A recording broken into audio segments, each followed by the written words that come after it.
the Agile brand.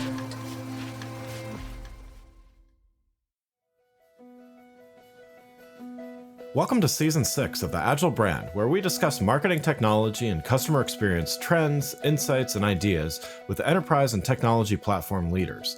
We focus on the people, processes, data, and platforms that make brands successful, scalable, customer-focused, and sustainable. This is what makes an Agile brand. I'm your host, Greg Kihlstrom, advising Fortune 1000 brands on MarTech, marketing operations, and CX, best-selling author and speaker. The Agile Brand Podcast is brought to you by TechSystems, an industry leader in full-stack technology services, talent services, and real-world application. For more information, go to teksystems.com. Before we get started, I wanted to let you know that my latest book, Priority is Action: 7 Principles for Better Strategies, Decisions, and Outcomes, is now available. In it, I give ideas and insights for leaders and teams that need to make meaningful progress on their priorities. After all, our priorities are what we do, not what we say we'd like to do. You can find Priority is Action on Amazon or learn more on my website, gregkihlstrom.com. Now let's get on to the show. AI is, of course, at the top of every business leader's mind as questions about how it will inevitably fit into their tech stack arise. The issue here is that bringing in disruptive tech like AI, where the details aren't 100% ironed out, introduces a whole lot of risk when dealing with highly sensitive financial data, health records, etc. Today, we're going to talk about operationalizing AI in industries where highly sensitive customer data is involved and how to be successful while balancing those privacy and security requirements. To help me discuss this topic, I'd like to welcome Peter Roschke, CTO at Coherent. Peter, welcome to the show. Thanks for having me on, Greg. Much appreciated. Yeah, looking forward to talking about this with you. Why don't we get started, though, with you giving a little background on yourself and your role at Coherent? Great, thanks. Yeah, I've been with Coherent since the beginning, and I've been driving both the technology and the product direction for the company. And the way you can think about Coherent is we're basically the big Excel company, right? We primarily work with Fortune 500 companies, a lot of them are in the financial services space. And for them, we help them tackle sort of that mountain of Excel. And it's massive, right? It's this huge set of IP, data, sensitive information, classified details about how they do their financials. And it's this huge pile you can think of that's been accumulating for years. And the number of people that use it every day is just huge, right? If Excel were a programming language, right, it would be 15 times bigger than the top 5 programming languages combined in terms of its user base. And those people add more data, more insights, more rules, more calculations every day. And it sits everywhere inside of large organizations. And that's just a huge opportunity for companies to take this mountain that's largely unmanaged and be able to do something with it, sometimes in very specific cases. Sometimes they're very complicated Excel files, and I'm always shocked at how big they get. We've run into some that are like 126 million formulas. It takes 20 minutes to open, and they're running some really, really complicated financial analysis on that. Other ones are obviously quite a bit simpler, but the mountain just keeps on growing, and that's just a tremendous opportunity for us in the companies to really take this thing that has not been looked at that closely and apply structure and analysis and obviously a lot of AI to it as well, and get more out of that asset that's been sometimes viewed as a risk, sometimes viewed as an opportunity, but either way, relatively unmanaged. Yeah. So that's a great segue to get started here. And let's get started by talking about some context here. And you touched on some of this, but let's talk a little bit more about what's at stake when integrating AI into organizations. And so your organization works with organizations like banks and insurance companies where there's both a lot of sensitive data, which promotes culture of risk mitigation, but also where there is a lot of opportunity for innovation. Where are you seeing the most appetite in these organizations in terms of AI adoption?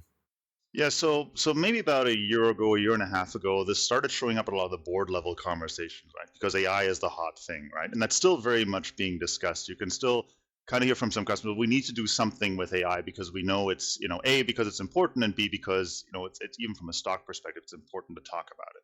But you're right, early on there was an awful lot of excitement, and there was some quick pushback on things like risks and concerns, even on something relatively basic, like you've probably heard this, when people use AI to write code, who actually owns that code that has been created? Now, things have gotten a lot better, in the last last year or so. So a lot of the big AI providers now offer indemnification. But at the next level down, there's still a lot of other things to think about. So there's a lot of appetite on things that have already been productized. So you'll see things like chatbots and customer support. But sometimes people get a little bit ahead of themselves here, even. So they'll say things like, all right, so we're going to, when can we have AI do financial decisions? And the answer is not quite there yet, right? So it's a really useful tool. And I'm reminded of a story. I think it was Air Canada that had a chatbot and advised customers on whether they could get bereavement fares or not, but they had it largely unsupervised. And so they just had the chatbot answer the questions, and then the customer came back and said, "Well, that's not true." And they tried to distance themselves from the AI, saying like, "Well, that's the chatbot. That's from a different company. That's not really our business." But in Yeah. reality, I think there is an accountability of companies. These AIs are becoming much more powerful, but they're still fallible. So I think if you have this attitude of, they're kind of like smart interns, you still need to supervise them and you can't quite turn everything over to them. But there are some really tremendous opportunities that are available to companies right now when it comes to having that type of resource available. Yeah. Well, and where do you see, either, the biggest opportunity or some of the biggest opportunities for these organizations, whether they're capitalizing it on it yet or not? Yeah, so I think the way I describe AI to folks is I say, look, imagine you had, an unlimited supply of interns that are able to work at 1 cent an hour and are not going to rage quit on you, right? So that's actually a pretty that's a good app description, and it makes you kind of think about this maybe in three terms, right? So one, how would you control those interns, right? How would you be able to supervise them? In a lot of sense, that's a lot like, imagine you just had more people available in certain departments where there's a lot of this sort of analysis, review, looking at text, and how would you organize those people? So I think that's one way to think about it. And in some ways, it's like you just had more employees in that space. The next question to think about is, how do you feed them? How do you give them data and information that they can then, at that sort of unlimited scale, be able to process and derive insights from? So in some cases, you have something like chatbots. Well, people are kind of doing that. But there's also a lot of other information that you have available that maybe you didn't have an opportunity to look at. Maybe there's background research in the financial services space on companies that you're doing work with, but you've never had the chance to read their website on a daily basis to see if anything has changed. Maybe if you're in the marketing space, you've not had the chance to keep tabs on all of your competitors' announcements and product descriptions, but now you can actually organize these virtual interns to summarize this, and in particular do things like look at changes from month to month, so you can be much more reactive and agile to responding to that. That's something maybe people thought about in the past, but it was just really impractical to do that with people because there's just too much information. But having a bunch of resources that are able to do this at a relatively low cost that can then roll up to an employee that is competent and has got the experience to be able to guide and then take that information and do something with it is a very powerful idea and a very powerful concept. And then the third thing to think about is what happens as these AIs get smarter. So I'd say right now you're kind of operating at like an undergraduate student coming in, and that's a slight, you can argue about where that falls, but it's reasonably competent. I think with the next release we're probably going to get to graduate level and also be a little bit more refined and nuanced, but I suspect this is going to keep on accelerating. So what happens when you get like a really competent postgrad or somebody who's had 2-3 years of experience in that job? So you can imagine this line keeping on rising in terms of things that you would trust an AI to do. And as that water line rises, more and more tasks that maybe you couldn't afford to do previously, or maybe were a less exciting part of somebody's job, and you maybe couldn't afford to do 2-3 times with different perspectives, start falling into that bucket. And as that line rises, how do you get more and more value out of that? So if you're going to pick an area to explore in, I'd pick one where you can see that over time you can get more and more value by applying more of these AI resources to it. Yeah, yeah. So, maybe this is the inverse of of the previous question, but what do organizations risk by not utilizing AI? You talked about a lot of the benefits and a lot of the potentials, but there are still those that are maybe standing on the sidelines. I don't know that most enterprises are completely ignoring it at this stage, but some are a bit further ahead than others. So, what's the risk of moving too slowly? Yeah, I think it's kind of the traditional innovator's dilemma, right? So there's going to be parts of this where it comes from competition risk, right? So maybe your traditional competitors are not going to wind up adopting AI at any pace significantly faster than what you're doing. But there is the risk that there's somebody who's going to come into the market and do this thing and kind of just fundamentally go like, oh, I can do 80 or 90% of this with AI. And then they're able to do the same thing at either roughly the same quality or slightly quality, it's a little bit lower, but do it at a much, much lower cost than you've been able to do. And that can apply some real competitive and economic pressure to your company. And the scary part about that is, what was kind of workable a year ago, like, oh, you know what, it's not as good as what we do. If AI keeps pace at the rate it has been, then next year that could be something that is as good, or potentially even better than what you're doing. So I think you need to just be really careful about these sort of things that are in danger of falling below that waterline we talked about, right, as AI becomes more capable, because the price drop is from something that maybe you paid somebody, 25, 50, 100, or even more dollars an hour to do is suddenly going to be possible to do at effectively a cent an hour, or really no cost. But there's a secondary one as well, which comes from, as your customers get used to the pace and speed of response, right? So forgetting even the economic pressures, is as people get used to these fast turnaround. And if you've seen some of the demos recently on AI, right, you can sometimes the aha moment is like, oh, this used to take 3-4 seconds to respond to, and now it takes half a second to respond to. There's this huge shift.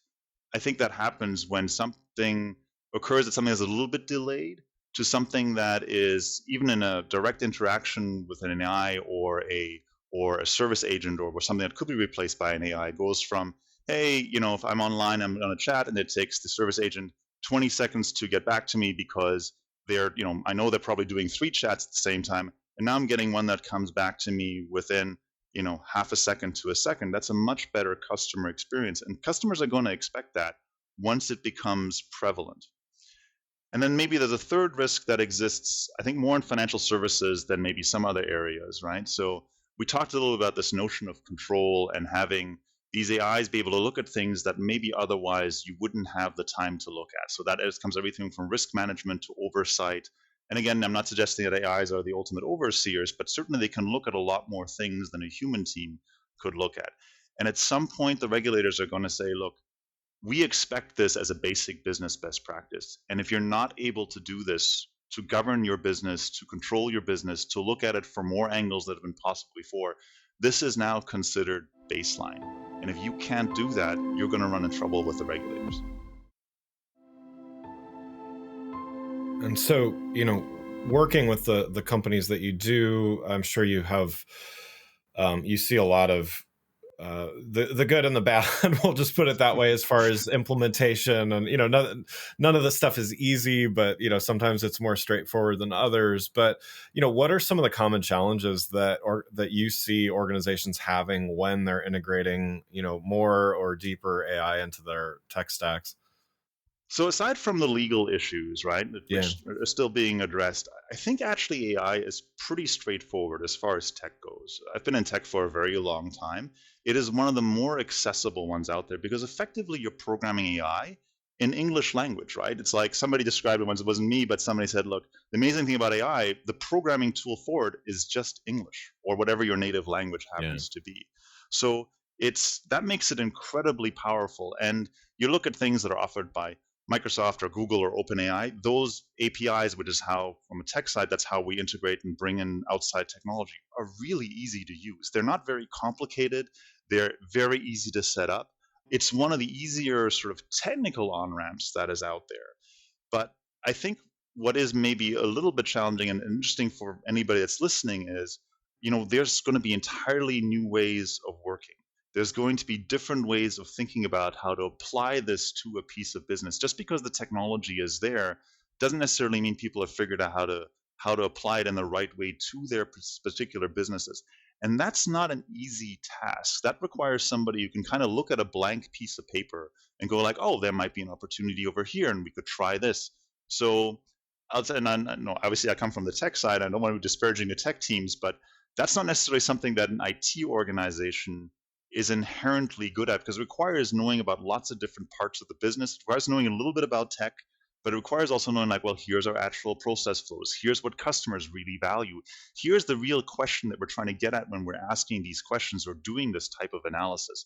So I think there's a tremendous opportunity for people that are interested in AI in general sense, but are really more on the business side, to be able to really lend a helping hand and kind of ideate and iterate on what opportunities there exist for applying AI to it. And what's really exciting is it's so accessible.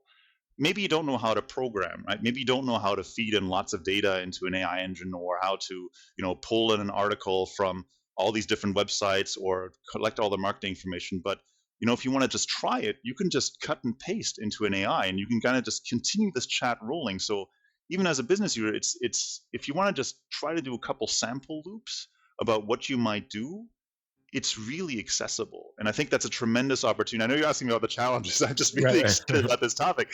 right. I think getting those people and getting people like that involved is sometimes has been a challenge for companies that are traditionally been relying on the IT side to get things done. So I think it's great to talk about some of the some of the steps to avoid those challenges as well. So no, the other thing that just comes to mind. I mean, obviously, we're on the Agile brand. I'm a big proponent of iterative approaches and things like that. And so, AI adoption certainly isn't a one time, one step approach either. So, how do you look at, how organizations should think about long term improvement and life cycle and even, iterative adoption of AI? Yeah, great question. And I think even going back to your question around challenges and how to best sort of navigate is it's just be clear on what you want to accomplish, right? So sometimes these things become, let's apply some tech, right?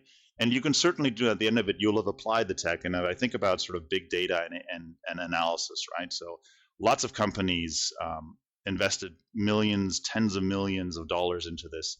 And at the end of the day, they produced something that was technically very interesting, but they kind of fail to figure out how to connect it to the business, how to drive an actual change, right? So how useful is an AI analysis or a data insight if nobody does anything different with it? It's not useful at all. It's like the tree falls in the forest type of question, right? And sometimes when you talk to purely technical people, they'll get a little focused too much on the tech side of it. They'll think, well, here's this really amazing technical thing we achieved, and then somebody else should just figure out how to apply it to the business. Well, applying these types of things to a business that's been running a certain way for years and years and years is not always easy, right? It requires real change. So being clear on what it is you're trying to accomplish and then how to mix it into the business is a real asset and a skill set that I think people are going to need. The AI technology will advance on their own, but it's not. But the ability to apply it to your particular business is something that probably your listeners are equipped to deal with. You're not going to necessarily even rely on a consultant to do that for you. And this AI thing is not slowing down anytime real soon. So if I read the papers in terms of what's coming up, that kind of give you a good indication of what you should expect in the next 6 to 12 months through the technical research papers in terms of what you would expect in terms of improvements and new capabilities. That has not slowed down at all in the last couple of years. So you should expect, if you're concerned about the pace of where you observed it for the last year, you should expect a leap again like that at least for another year, maybe another year and a half. And I'd say that this is all still pretty much in its infancy, right? So we're basically still at the level of, hardware, software, ways of applying it. If you think about, the evolution of a car, we're just one step removed from, hey, what if we put a gasoline engine on top of a horse carriage, right? There's still so much runway left here on all fronts to be able to push things forward. So I think, make an organization that is agile, look for people that are able to combine things, think about how to roll out changes. That's going to be the secret to success for companies. Yeah, yeah. And so, every industry, everybody uses various maturity models and things like that. And, I've used them, I would say, with varying success, sometimes very successfully, sometimes not as helpful. But, what's your experience here? Is it helpful to look at AI adoption in terms of some kind of maturity model? And, either way, how do you recommend that organizations track and measure their progress in this AI adoption?